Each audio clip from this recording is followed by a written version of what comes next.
아, 저 진짜 완전 소리 지름.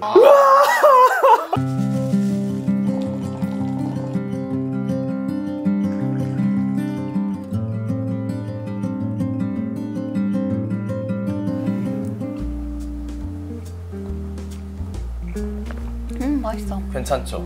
제 차임, 제 차. 예쁜 옷 입었네? 하와이안 게시했네요. 평균 온도가 30도 이상 올라가는 순간부터 하와이안 게시합니다. 뭐 보니까 되게 여행 가고 싶다. 7, 8월 되면은 애인이랑 가자고 했었는데 코로나 갑자기 심해져가지고 지금 아무 데도 못 가게 생겼어요. 하지만 한 군데 갔다 왔지. 오, 어디요? 답사 갔다 왔어요. 일하러. 강원도 백룡동굴 갔다 왔지. 용이 10개? 100개. 강원도 평창에 있는 동굴인데 백운산에 있는 동굴이고 정무룡 형제가 찾았어요. 그래서 백운산의 백자랑 그 무룡 형제 룡자 따서 백룡동굴인 거예요. 제가 지금 어린이 과학동화에서 지질학자 연재하고 있는 거 아시죠? 네. 파고 캐고 지질학자인데 이번에 그 강원대에 계시는 우경식 교수님 지질학자하고 이제 연재를 하고 있는데 동굴 전문가예요.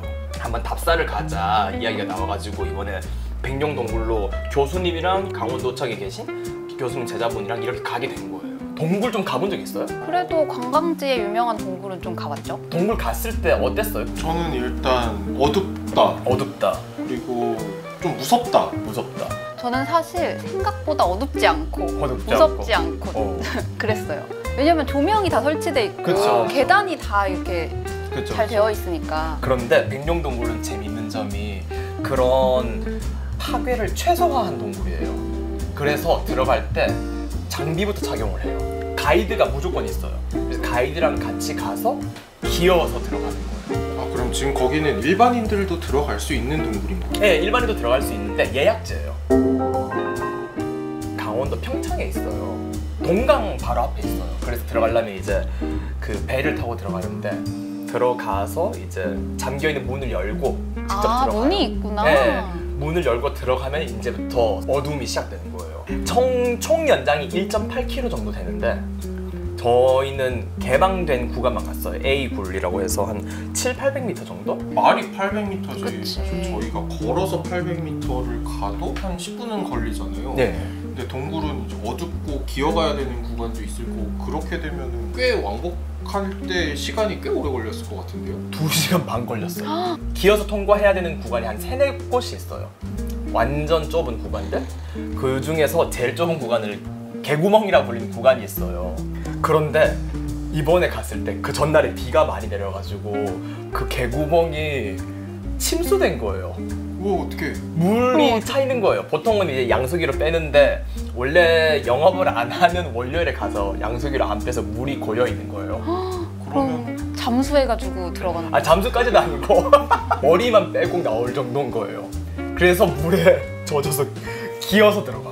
그럼 카메라랑 이런 거 이렇게 머리에 치고 이렇게 들어가는 거예요? 아, 진심. 그래서 그 먼저 통과한 사람한테 카메라 이렇게 넘겨주고 안 젖게 그 다음에 카메라 없는 사람 기어서 들어가는 사진 보여줄까요? 네네. 오, 진짜 이거는 좀 되게 탐험 같은 느낌이 물씬 든다. 아니 약간 그쵸. 새로운 관문으로 가는 네. 그런 구멍 같다. 멋있다. 그 조용한 동굴이 곡소리로 가득 차가지고 아, 저 진짜 완전 소리 지름. 너무 차가워서. 제가 들어갔을 때 온도계를 찍은 걸 보니까 한 9도 정도로 나와 있었는데 그럼 물 온도도 그 정도일 거잖아요. 그러니까 그 시원한 물에다가 이렇게 들어간 거예요. 지금 들어가는 상상만 했는데 소름 돋았어. 진짜 돋았네? 공감 우와. 대박이다.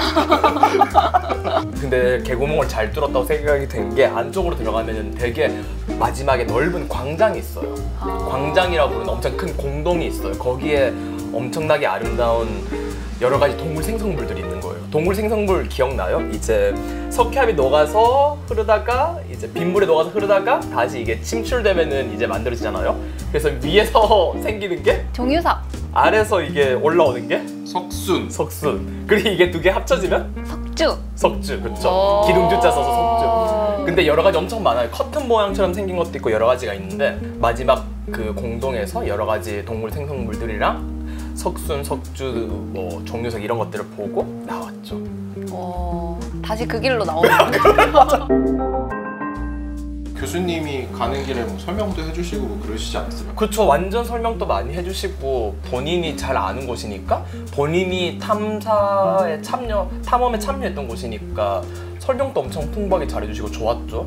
이게 되게 좋은 경험인 게 저만 해도 뭐 동굴을 가거나 이랬을 때 그냥 동굴 안을 구경하는 정도잖아요. 교수님이랑 가면은 그런 설명도 듣고 할 수 있는 게 진짜 좀 특별한 경험인 것 같아요. 기자라는 직업 재밌는 게 어디 멀리 가거나 특별한 경험 같은 걸 많이 할 수 있잖아요. 호모사피엔스전이 국립종합박물관에서 열렸었거든요. 네. 이제 그거를 좀 전시를 보여주는 방송을 기획을 했었어요. 그래서 그거를 이제 촬영을 하러 갔는데 관광객이 모두 다 빠지는 밤 시간에 거기에 가서 박물관에 가서 촬영을 한 거예요. 그러니까 사람이 아무도 없는 박물관인데 심지어 안에서 전시하고 있는 건 호모사피엔스전이다 보니까 막 사람 해골 막 전시돼 있고 막 엄청 그런 분위기의 박물관을 아무도 없는 밤에 가니까 되게 기분이 새롭더라고. 박물관이 살아있다. 나 진짜 딱 그 느낌. 진짜 막 사람 움직일 것 같고 되게 신기한 경험. 재밌겠다. 재밌었어요. 진짜 재밌었겠다. 윤경 씨는 뭐 그런 경험 같은 거 없었어요? 2017년에 북한산을 중심으로 하늘소가 대발생을 했는데 하늘소가 야행성이에요. 그래서 얘네를 만나러 가려면 밤에 가야 하는 거예요. 그래서 연구자를 섭외해서 밤에 북한산으로 갔죠. 근데 대발생이라는 게 사실 곤충이 이렇게 수가 갑자기 늘면 그게 계속 유지되진 않아요. 대발생도 주기가 있거든요. 근데 하필 우리가 간 때가 이미 대발생이 끝물일 때였던 거야.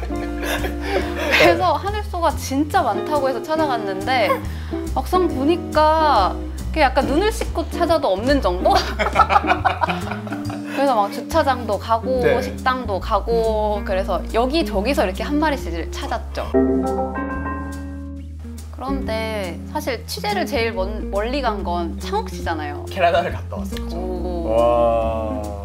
캐나다 관광청이랑 이야기를 해서 캐나다 탐험대라는 프로그램 했었잖아요. 어린이 독자를 직접 데리고 캐나다로 같이 가서 캐나다를 순방하는 프로그램이었는데 제가 프로젝트 책임자가 되고 모든 행정적 업무하고 이런 거는 당연히 힘들지만은 여행 갔다 와서는 전혀 후회하지 않았어요. 가서 뭐 봤어요? 저 그 여행 테마가 오로라였거든요. 유콘 준주의 주도인 화이트 호스라는 데를 가서 오로라를 봤죠.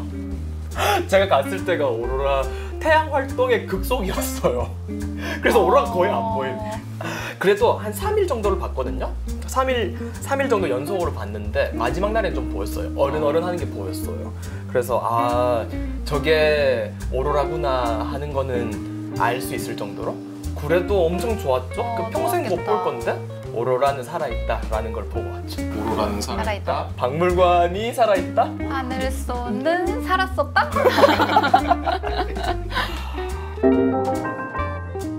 맞아. 그래서 동굴 이야기는 아마 8월 15일자에 나올 것 같아요. 파고캐고 지질학자 많이 사랑해주세요. 끝내. 개투비 같았어 약간. 짠.